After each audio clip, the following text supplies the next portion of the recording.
Actively caring for people is really a movement. I mean, we want to create a movement where people feel like they're part of the change that they see in the world. Following the tragedy at Virginia Tech, the shootings of April 16th, my friends and others said, how do we create a more civil and compassionate culture at Virginia Tech, but also in schools? The term actively caring for people was founded in the behavioral psychological science of our research center by Dr. E. Scott Geller.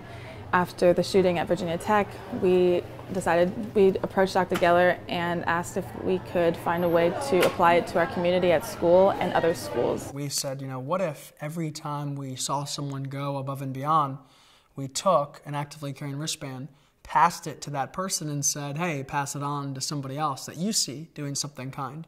The idea being that it would just spread throughout a network or a community. What's your name? Juliana. Juliana, that's so pretty. Okay, well, we just wanted to ask you about the wristband. Well, I got it because I wasn't going to see a new kid in our class until the second day he was here, so I wrote him a welcome note. That's so sweet. Just because he wouldn't know anyone here? Yeah. Wow. What did it feel like to get the wristband? I felt good to get it. Yeah?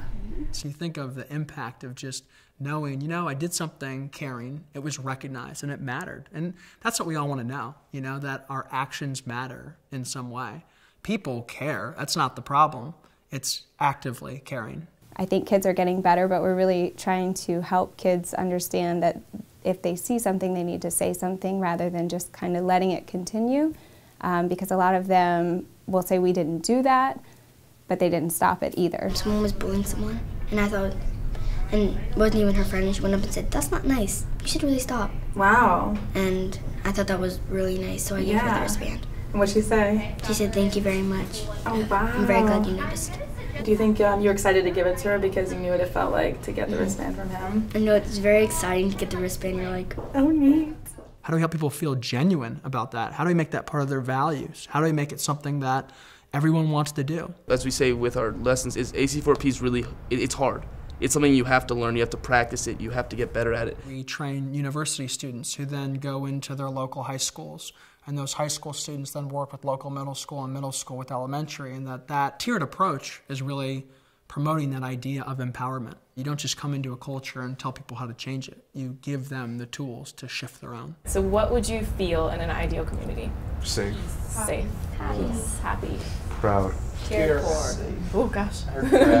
So safe, whenever I do this workshop, safe is always a huge one. Do you feel safe in your community? No. Well, No? Depends. Okay, so let's talk about that. We talk about the ideal community and then we talk about their community. So they kind of see if there's a disparity between, what they would want in an ideal community and what is actually in their community. This way they're generating their own ideas, they're part of it, and they're connecting it back to them with the community stuff when they start talking about their own school, and it's way more for them, and it really gets them involved and going. So basically, we're going to go through and talk about what would be a barrier for you to act, do these things, or act in an actively caring way. Reputation.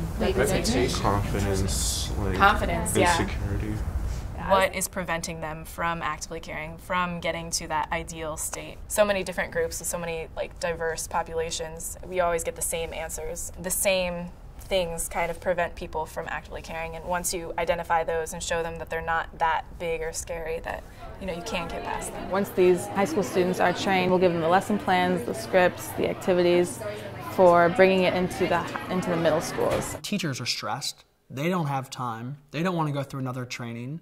Students today feel probably less empowered than they ever have before. You're in high school, you're a pretty smart person. Let's give you some tools to figure out how you want to live your own life. Giving them the tools to feel competent and to feel like they can change systems and change cultures. What I love about actively caring for people is that we don't have to talk about bullying. We can talk about what one would do instead of that.